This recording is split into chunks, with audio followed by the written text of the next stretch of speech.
Gracie girl. She does not like the camera. Well, hello everyone and welcome to my ice cold shop. Let's see, we got some errands to run today, so we're going to do a little bit of cruising, and then I'm going to do a little midweek video is kind of pertaining to this past Thanksgiving. I hope you all had a good happy Thanksgiving, because we certainly did. So anyway, stay tuned.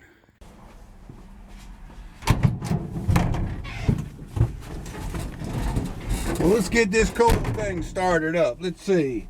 Let's do 3 pumps. We're in neutral. Key on. Let's see what it does.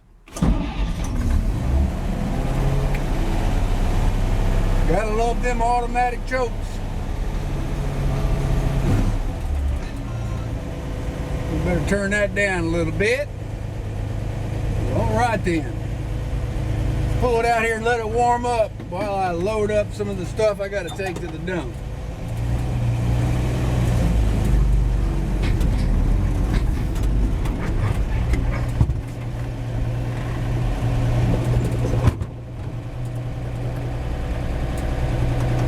Let's put some heat on too. It's cold. Wind's blowing. I say the wind chills. I think it's about 37-36, which I know some of y'all are laughing, saying that ain't cold. Us down here, it's cold. And the wind chill, I bet, drops it down another couple, maybe 5 degrees, because it is. You stand out here for long and that wind will chill you. But anyway, let this warm up while I load him up.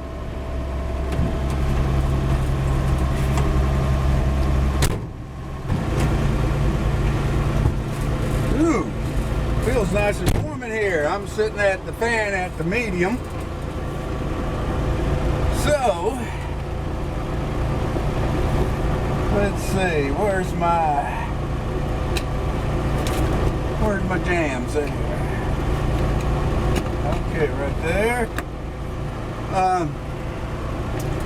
Like I was saying, I hope you all had a really good Thanksgiving.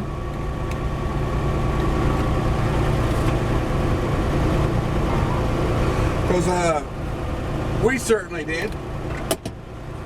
Well, let's get the rolling, and got a few things I'd like to touch on, a few things to ponder about, and then I got a video that we took over the Thanksgiving to share about the truck.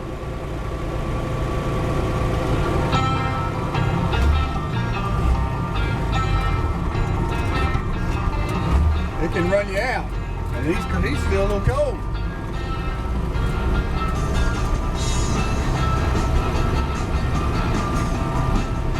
Trying a new camera angle.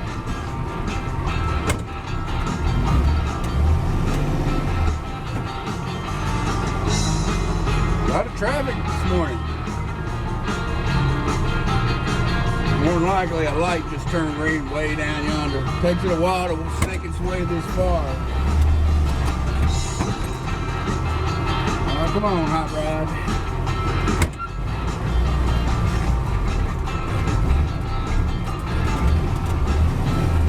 Ooh, she's cold.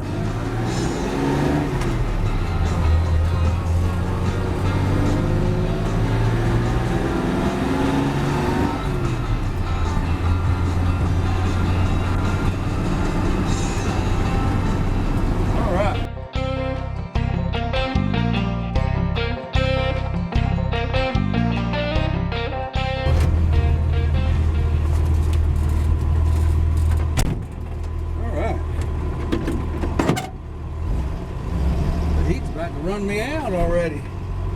That's good.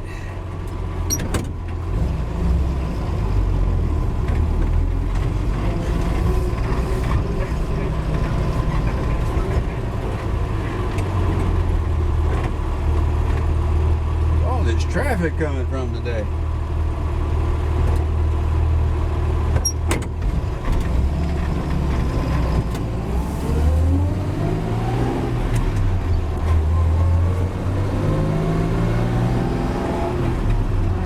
buddy and his dog's night out.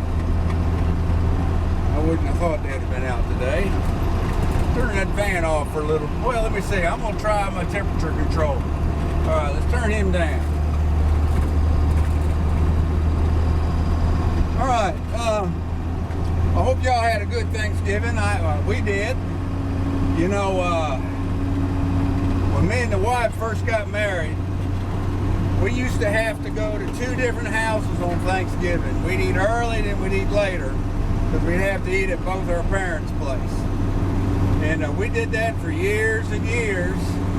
And then over time, well, 37 years now, 37 and a half, you know, we've been losing people. Both her parents are gone, and mine are gone also. So it's evolved to where we have one big dinner at our place, and family that are still close or within driving distance generally come. Sometimes we average, I don't know, 20 to 30 people. Kind of depends. That's why I deep fry so many turkeys that I do with turkey breasts. And okay, I'm gonna turn that fan off. It's still toasty in here. Well, that fresh air heater works.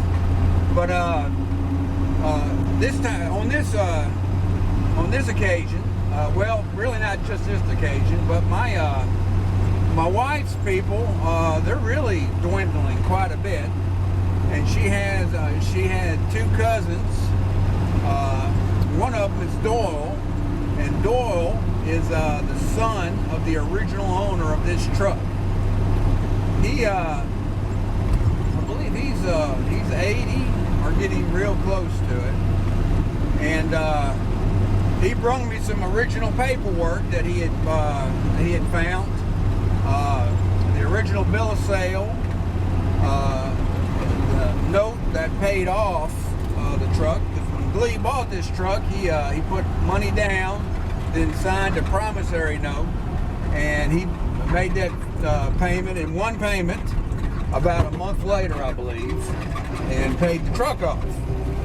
Well, he brung that the note, the signed off note, from 49. Had to climb a hill. And he brung the original owner's manual, owner's manual. The original insurance papers when they insured the truck, and the original key that's wore. I haven't tried it yet, but I'm going to. But anyway, my wife's other cousin, Rachel, who's younger than my wife, she came up with the idea after watching a few of my videos that it would be a good idea to see if Doyle would agree to be interviewed, and he did, and didn't mind that it'd be put on YouTube. So we do about an 8-minute interview with him, get some of his thoughts on this truck, and I think it's real interesting. You may or may not, so that's why I'm putting this kind of in a midweek kind of form, so you can choose to skip it or whatever you want to do. But he shares some thoughts on the on the purchase of this truck and what it meant to his family at the time, and it's kind of interesting, you know, especially when it's one of the original owners of a 1949 truck will speak up and talk about it a little bit. So anyway, it should follow after I do a little bit of this, and I hope you enjoy it.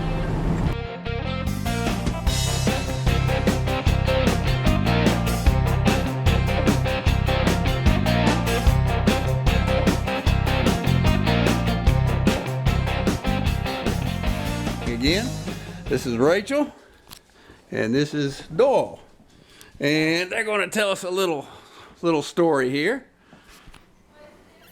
Go ahead, Rachel. So, Doyle, what memories do you have to share about this 1949 truck?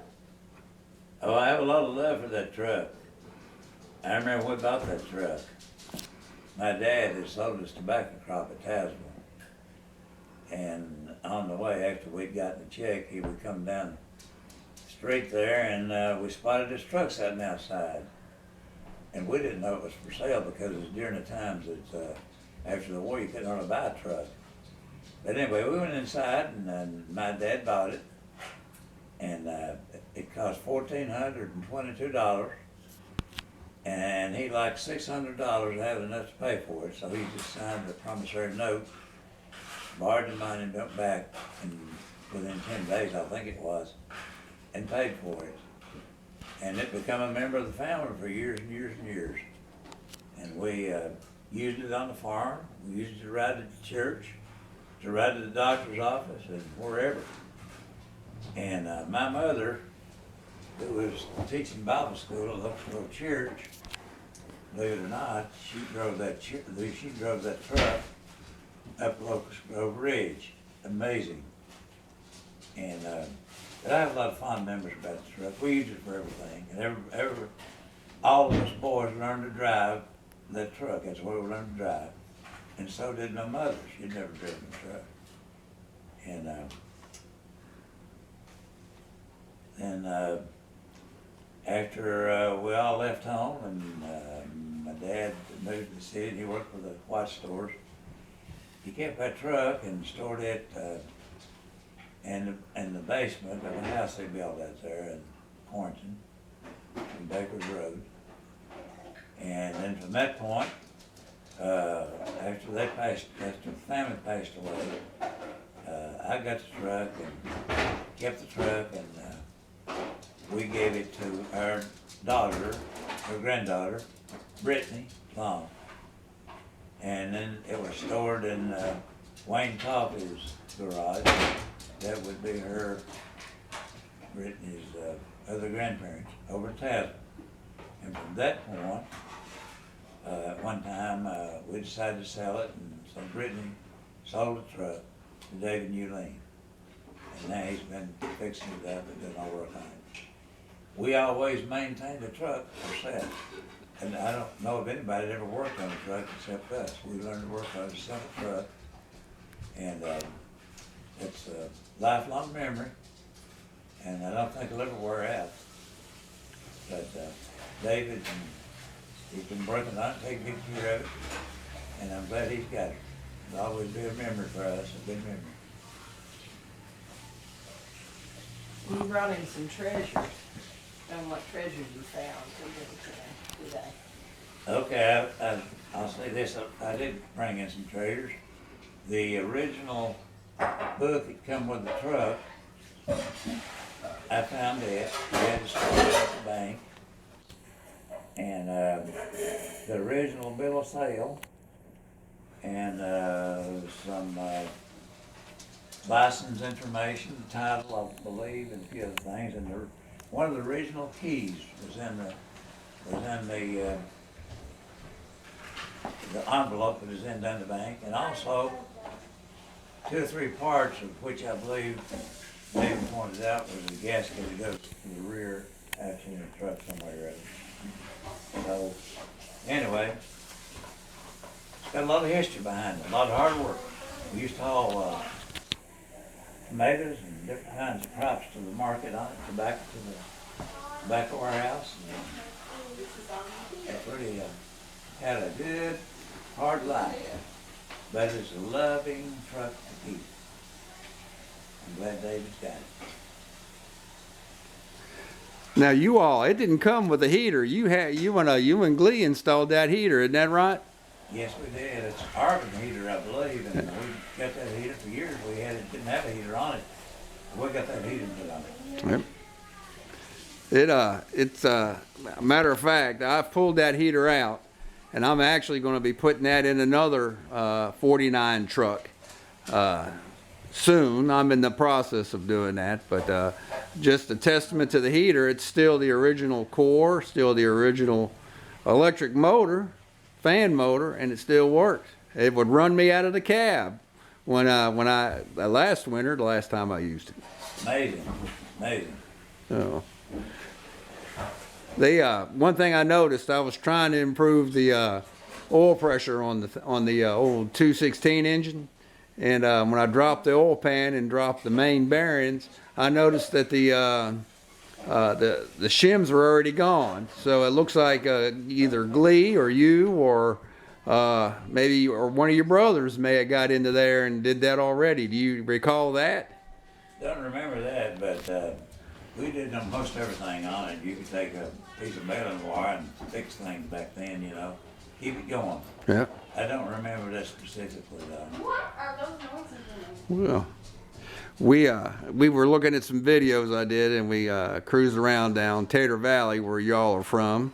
And Rachel over there, she was real interested. Her people was up from up that way too. Rachel's my wife's cousin. And matter of fact, we joke with her because she looks more like my wife's mom than my wife does. But anyway. And this is your wife. Oh, and there's her. Yeah. Clean it up.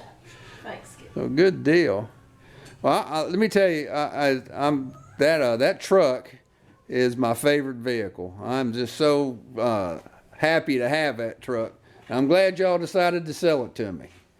And Eulene won't let me trade it. And tell you the truth, I have no desire to trade it myself either.